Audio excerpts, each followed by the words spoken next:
Welcome, dearly adored, selected ones. Take caution in who you investigate. Some folks are not concealing skeletons. They are concealing kingdoms. Imagine this. A seasoned private investigator, battle-hardened from years of delving into scandals, secrets, and humiliation, takes on your case, expecting to find the typical overdue bill. Awkward exes. Maybe a forgotten Twitter tirade, but halfway through, they halt. Not because they found dirt, but because they discovered something they weren't prepared for. Not a scandal, not a crime. Power, purpose, prophecy. According to psychological profile research, over % of individuals are a version of themselves that is compelling enough to escape being genuinely observed. But you broke the system. You are not leading a double life. You are living a deep life. They dig deeper with each successive layer. The more they realize they are in over their heads. This was not a background check. It was a cosmic excavation. And, buddy, the shovel broke. They came for solutions. But what they discovered was a coded life that did not fit into any database. And somewhere in between your quiet and the wounds, they mumbled, "Oh, no, we're not discussing a subject. We are dealing with a phenomena. So buckle in." Because what the investigator discovered about you may prompt the watchers to start looking out for themselves. Number 1, your trauma was not a phase. It was an initiation rite. The universe did not explain. You did not just go through agony. You were forced into it as if it were a surprise exam, while others were given time to prepare. You were given anarchy, raw and unfiltered. People watched you crumple and assumed that was the end of the tale. What they overlooked was that the fall marked the start of your development, not your failure. You weren't just broken. You were being initiated without explanation or ceremony, endlessly and without your permission. Life did not ask whether you were prepared. It ripped the ground from under you and waited to see what you'd do next. Instead of being resentful, you examined the wreckage. You began to comprehend the language of wounds. You were fluent in disappointment, and you somehow transformed that fluency into insight that most people would never experience. You began noticing things in individuals before they talked. You felt energy changes before the room altered. That is not accidental intuition. That's pattern recognition developed via survival. That's a talent developed via suffering. The kind of expertise that cannot be taught, but must be won via fire. Others want to heal and move on. You did not move on. You developed. You did not repair your soul in the same manner it was. You redesigned it. You created something that will never again be broken in the same location. That is not healing. That is alchemy.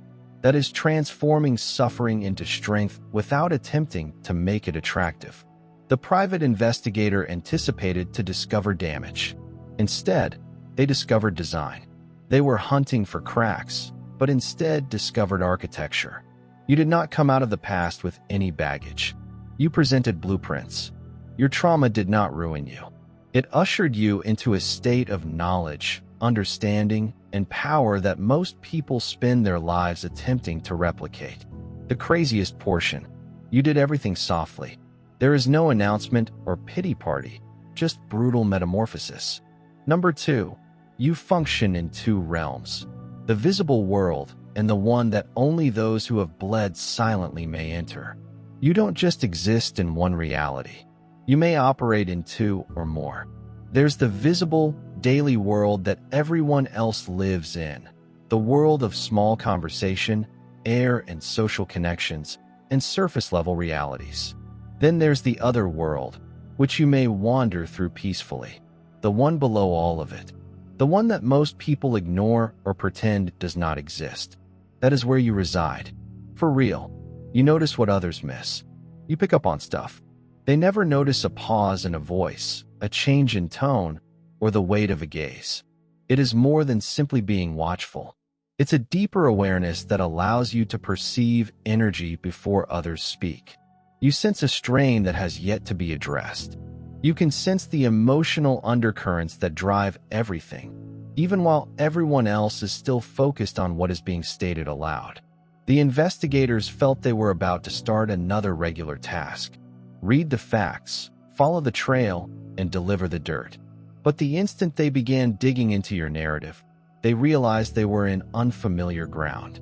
The regulations did not apply to you. You weren't just a topic. You were an oddity. Your decisions did not follow a formula. Your responses did not reflect the situation. You weren't surviving. You were traversing a whole other map. You don't fit into any categories. You don't check boxes. You breach thresholds. And that kind of presence makes others uneasy because they cannot describe it. They are unable to contain it. It doesn't match their expectations. The investigator found no contradictions in your narrative. They discovered depth they couldn't describe. You aren't mysterious by choice. You are layered by design. The reality is, most people have never encountered anybody like you. Not because you want to stand out, but because you've done the inner work that most people avoid. You've discovered parts of yourself that others would never dare to touch. You do not live on the surface. You live in the understanding. And it was something no report could convey. Number 3, they discovered that you were not mending, but rather changing into something that was not created to be comfortable. They assumed you were mending, as if you were attempting to return to the former version of yourself. In the previous one, everything went wrong. However, they failed to comprehend that returning was never the aim. That version of you did not survive. That version of you was not prepared for what happened next. You weren't recovering enough to get back to normal. You were breaking apart. What no longer served you is growing into something completely new. The private investigator anticipated to discover a recovery tale. They anticipated the normal therapy visits, self-help books, and maybe a few inspiring phrases. Instead, they discovered someone who had gone further than that. You weren't just mending up wounds. You were studying the language of your sorrow, questioning it, and allowing it to refine you. You didn't come out with a grin to cover up your scars. You introduced clarity, accuracy, and a whole new operating system. There was nothing kind or passive about the procedure. You did not sit around looking for a resolution. You dug your own reality out of the rubble and rebuilt your thinking from the ground up. The previous framework, how you viewed the world, how others treated you, and how you saw your value, was shattered. Not softly or elegantly, but totally. You converted chaos into intelligence. You stopped viewing your suffering as something to solve and instead used it as a filter. It taught you what to focus on, what to avoid, and who you should never allow in again. You become the kind of person who does not want to be understood. You developed a profound, instinctual, and unrelenting understanding. That is power. Quiet, undeniable power. The investigator did not discover anybody on a therapeutic trip. They discovered someone who had transformed, changed, and leveled up. They arrived seeking for brokenness and left confronting something unshakable. You didn't just bounce back. You changed forms, and no one was prepared. Number 4, your stillness was not absence, but rather confinement. Your silence was not intended to indicate a shutdown. It was not an avoidance tactic. It was not a weakness. It was a strategy. Others hurried to talk, defend, or explain themselves. You discovered the power of holding your fire. You understood that not every war was noisy. Some are about restraint, observing, and allowing the truth to polish itself in the stillness. People misread your quiet. They believed you had nothing to say, and worse, nothing to contribute. But they didn't realize that your quiet wasn't a vacuum. This was a vault, a location where facts too profound for superficial minds were kept. If ever revealed, these truths have the potential to shatter illusions, fracture identities, and change whole systems. You were not empty. You were full of things that the world was not prepared to manage. There is a kind of knowledge that can only be gained by stopping talking and listening. Listening to people's energy, what isn't being spoken, and the patterns that words attempt to conceal. You did it. You've mastered it. Meanwhile, others were transmitting. You were downloading. You could see the games being played long before anybody acknowledged to participate. And amid the calm, you honed your edge. You did not remain mute because you were terrified. You chose to remain mute because you knew the importance of timing. You were aware that if an explosion is detonated too early, its effect is reduced. Several truths. With a nuclear, you knew precisely when and how to release them, but only when the timing was perfect. And suppose it never arrived. You were also at peace with it. Not every truth has to be expressed. Some just need a level of discipline that scares people. That is what shook the investigator. They anticipated drama or vulnerability. They were unprepared for confinement. For someone who can sit across from them, carrying the emotional equivalent of explosives, and yet smile calmly. You were not searching for sympathy or to prove anything. You were already 10 steps ahead, speaking with impeccable moderation in a world preoccupied with loudness. Your quiet was never considered a weakness. It was weight density with regulated force.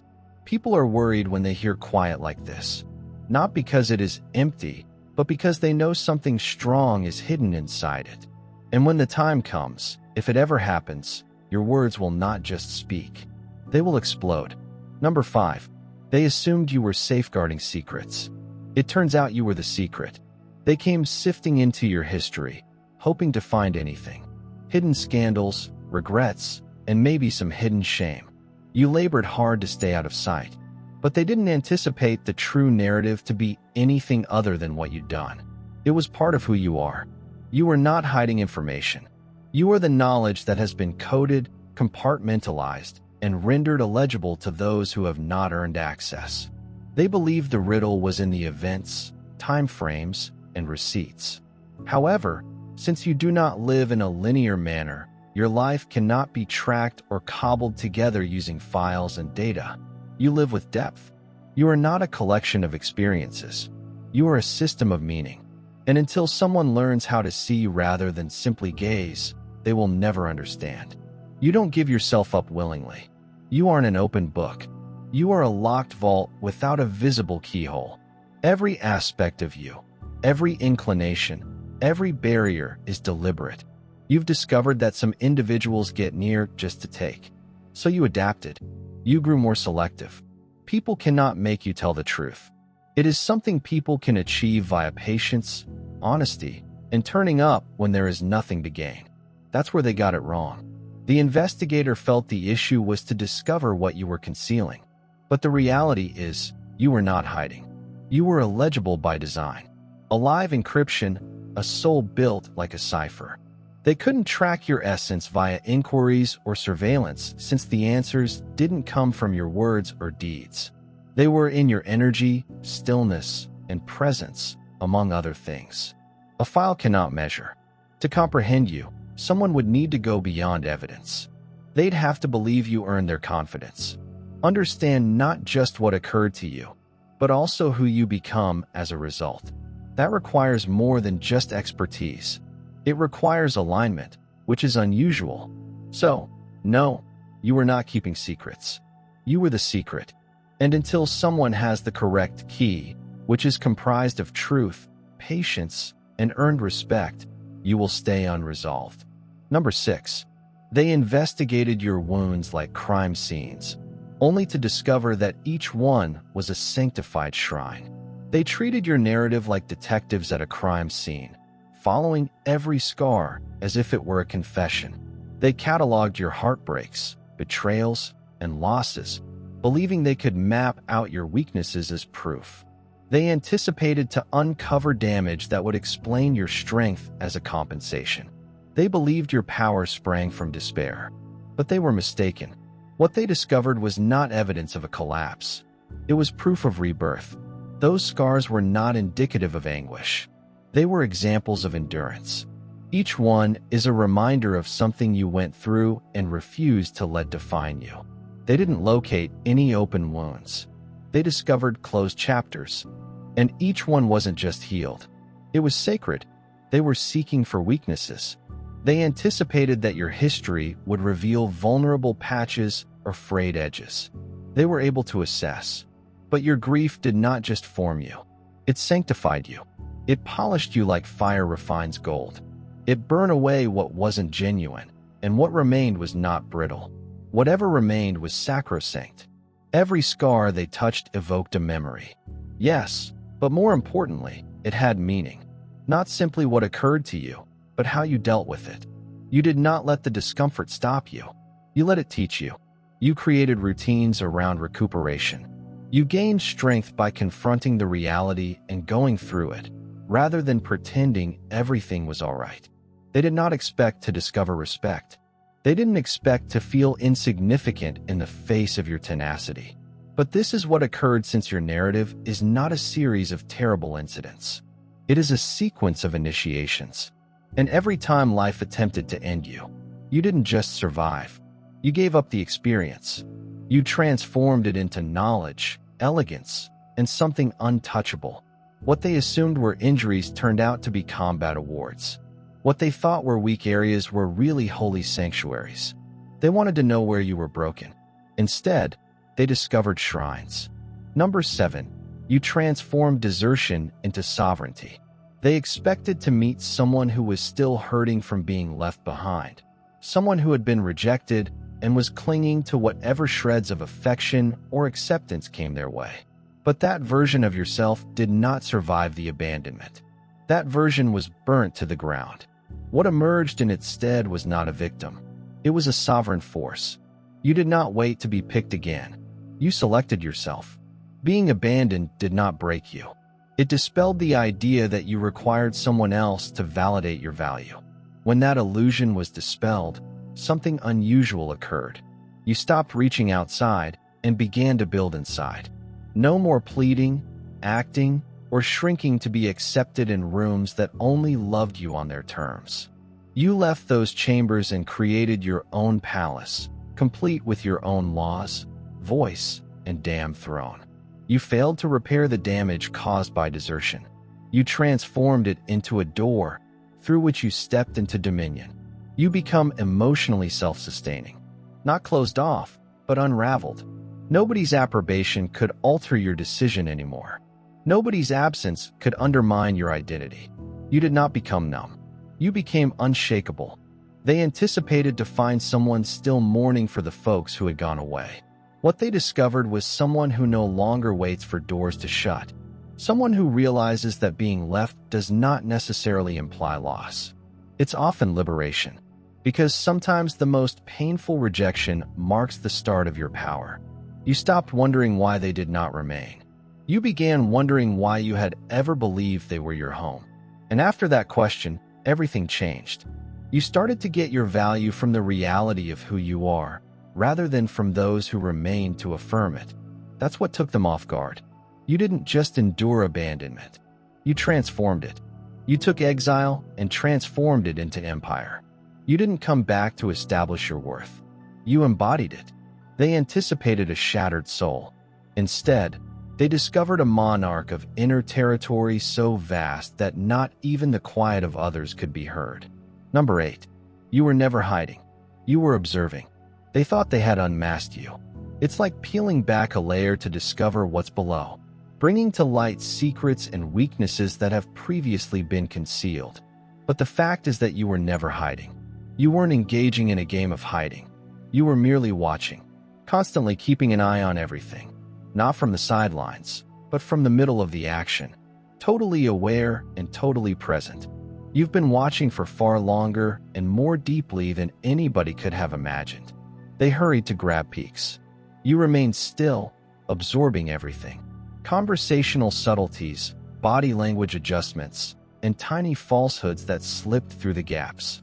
You were not taken off guard since you never left your position. You weren't surprised since you were already prepared. Your quiet is not the same as absence. It is a state of being attentive. Your quietness does not indicate ignorance. It is mastery. You've taught yourself to see behind the surface, read between the lines, to observe what others don't see. Is there? You've seen trends. Motives that are repeated show themselves. Facades collapse silently. They assumed that revealing you meant discovering anything you wished to conceal. But the actual finding is that you've always been the watcher. You were not the topic. You were the observer, holding the map while others got lost. The person who knew the outcome before the narrative ever started. You don't disclose yourself readily because you understand power, time, and trust.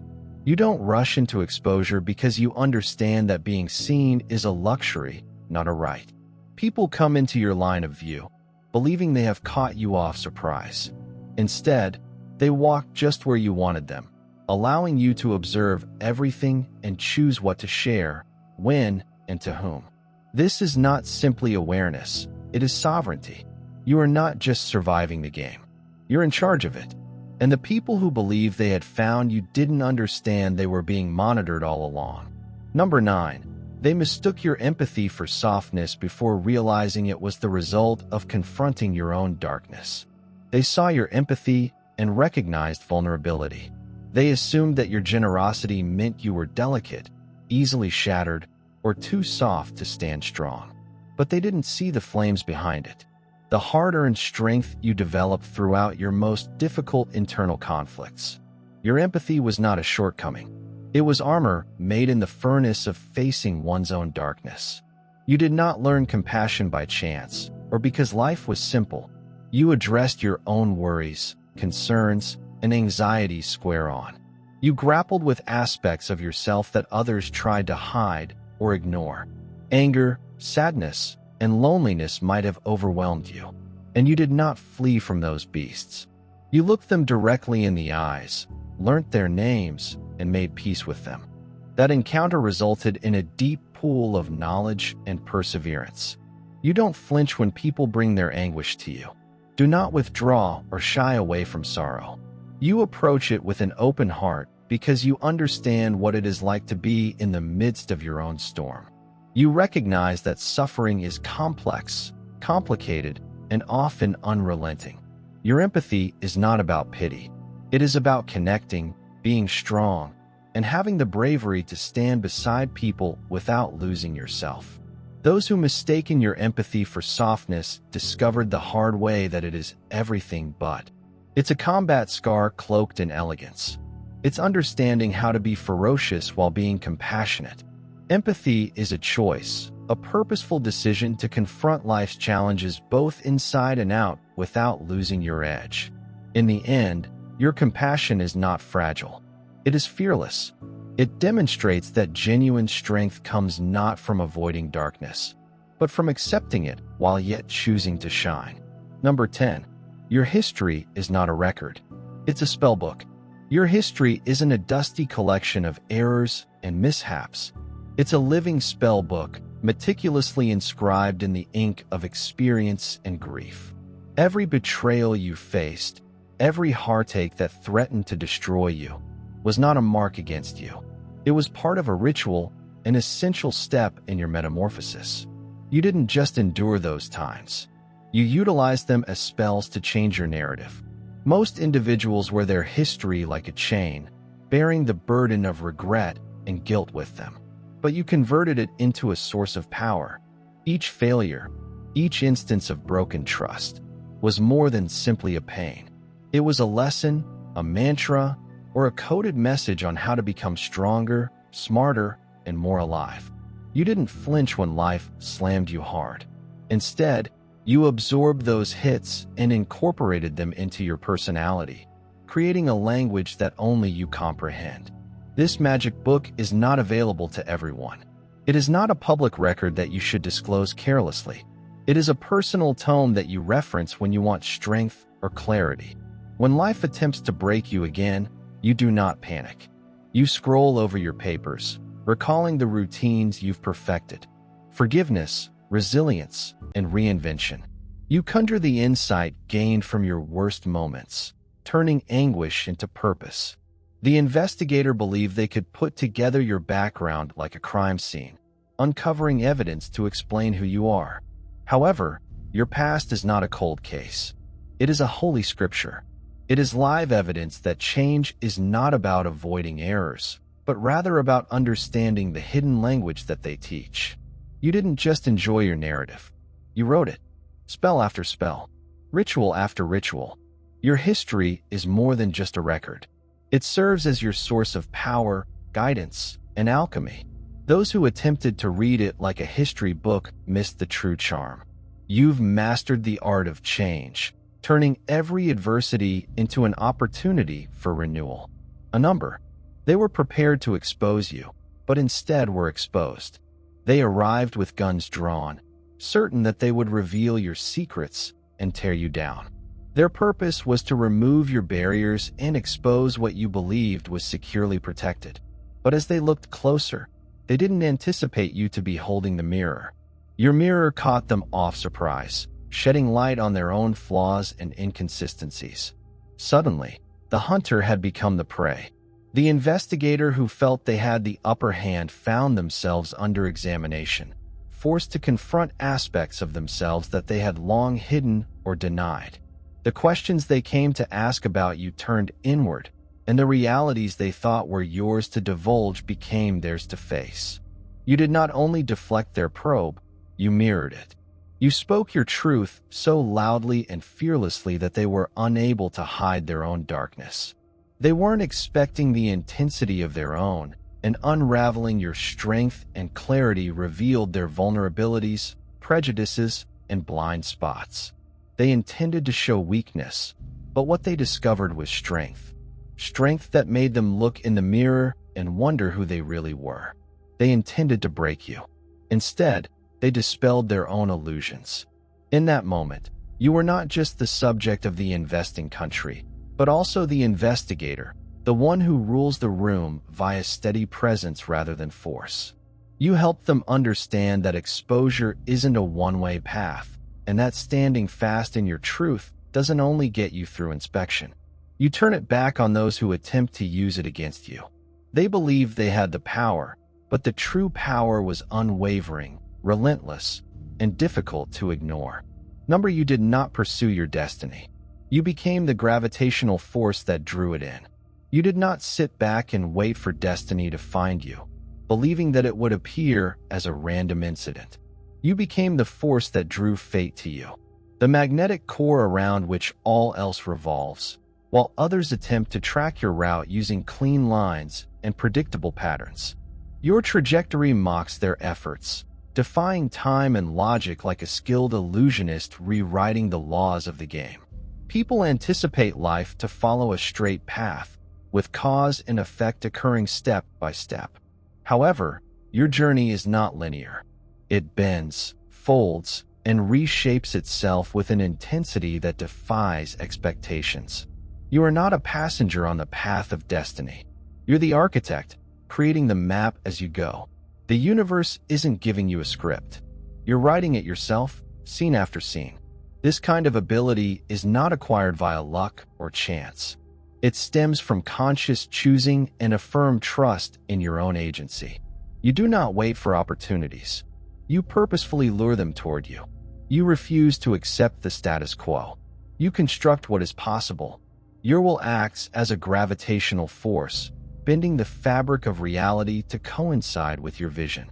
They attempt to decipher your movements as if they were predictable mathematics, but your reality laughs at formulas. Your path is not one that others can simply follow or comprehend. It takes a new language, one of daring, tenacity, and furious innovation that only you can speak fluently. So, when people look at you and attempt to put you into their tidy boxes of destiny and fate, keep in mind that you don't pursue, you draw, you don't follow, you lead. And by doing so, you are not just living your tale. You bend time, defy expectations, and redefine what was thought to be conceivable all along. A number. You were not picked for your life. You were picked because you overcame your darkness. They claim the selected ones shine brightly, emitting an effortless brightness that pulls everyone in. But that is the simple tale, the superficial one that people like to accept. You were not picked for your brightness. You were selected because you controlled your darkness, whilst others flee the abyss, terrified of what lies in the shadows. You walked into it headlong. You confronted your fears, doubts, and worst instincts and not only survived, but also learned to rely on them. Light is predictable. It follows the rules, mirrors what is around it, and provides comfort. Darkness, however, is where the actual labor occurs. It's messy, awkward, and chaotic, but it's also where you discover the truth. No light can show. The darkness put us to the test. You peeled away illusions and pushed you to face what most people keep hidden from themselves. Your strength is not derived from inherited morality or ideas handed down as a family inheritance. It comes from creating your own compass deep into the emptiness. You did not use someone else's map to determine right and wrong. You created one. That map is flawed, authentic, and earned. It is the result of confronting your inner demons and emerging with clarity that cannot be taught or purchased. People are attracted to light because it is simple to appreciate, but they value strength tempered in darkness because it is genuine and unshakable. You've peered into the abyss, felt its chilly breath, and emerged not broken, but entire, with the power that comes from embracing every aspect of yourself, even the aspects others are afraid to confront. So, yeah, you were picked not for your brilliant glow, but for how well you control the shadows. Your brightness is not a mask. It reflects the depths to which you have walked. And the depth, the darkness you've claimed, is where your actual power lies. A number. They searched for leverage and discovered legacy. They came looking for leverage, anything they could use to manipulate you, disgrace you, or put you down. They looked for skeletons in the closet, hoping that dirt, weakness, or secrets might tilt the scales in their favor. But what they found was not leverage. It was a legacy. What they saw to be concealed defects were really the foundation stones of something far larger. You do not carry shame as luggage. You carry blueprints, comprehensive designs carved in experience, forged in effort, and made to endure. Every so-called error, failure, or setback was never held against you. It was an integral component of creating an empire that only you could imagine. While others amass regrets, you accumulate knowledge and power. You weren't concealing shame. You were fostering a revolution. Legacy isn't about what you keep hidden. It's about what you can create quietly, without seeking permission, attention, or praise. It's about the unseen effort that influences future generations and alters the society around you. What they mistaken for bones were the seeds of your rebellion, the cornerstone of a kingdom built on perseverance, knowledge, and unwavering vision. They expected exposure would weaken you, but it instead highlighted the extent of your effect. You are not just surviving your history. You are rewriting the future. What they found was not dirt. It was dynamite. You retain power not by avoiding errors, but by turning them into revolutions. They searched for leverage and discovered a legacy that no one can destroy. You weren't just keeping secrets. You were quietly establishing an empire that would reverberate long after the commotion subsided. In the end, what they expected to discover was never merely a collection of facts or secrets. It was about battling a considerably stronger power than they had imagined. You want a conundrum answered or a narrative recounted. You are a living paradox, frail yet indestructible, quiet but dominating, concealed but difficult to ignore. Every effort to uncover you exposes how much depth and strength exist under the surface. You don't just exist. You modify the world around you, changing the rules and demanding respect on your own terms. This is not the story of someone who was simply discovered. It's the narrative of someone who was never intended to be comprehended by the faint of heart. You embody the secret, the storm, and the sovereignty. And anybody who attempts to unravel you will find themselves in the grip of an uncontrollable power. Your genuine legacy lies not in what can be seen or uttered, but in the unwavering presence you bear and the incontrovertible fact that certain abilities are destined to be forever beyond grasp. If this resonated with you, please subscribe and join the trip. There's a lot more waiting under the surface. Please like this video if it has opened your eyes. Please leave a comment with your ideas or experiences and share it with someone who needs to hear this message today. Your support means everything. And together, we are finding tales that will not be suppressed. Let's keep the discussion going.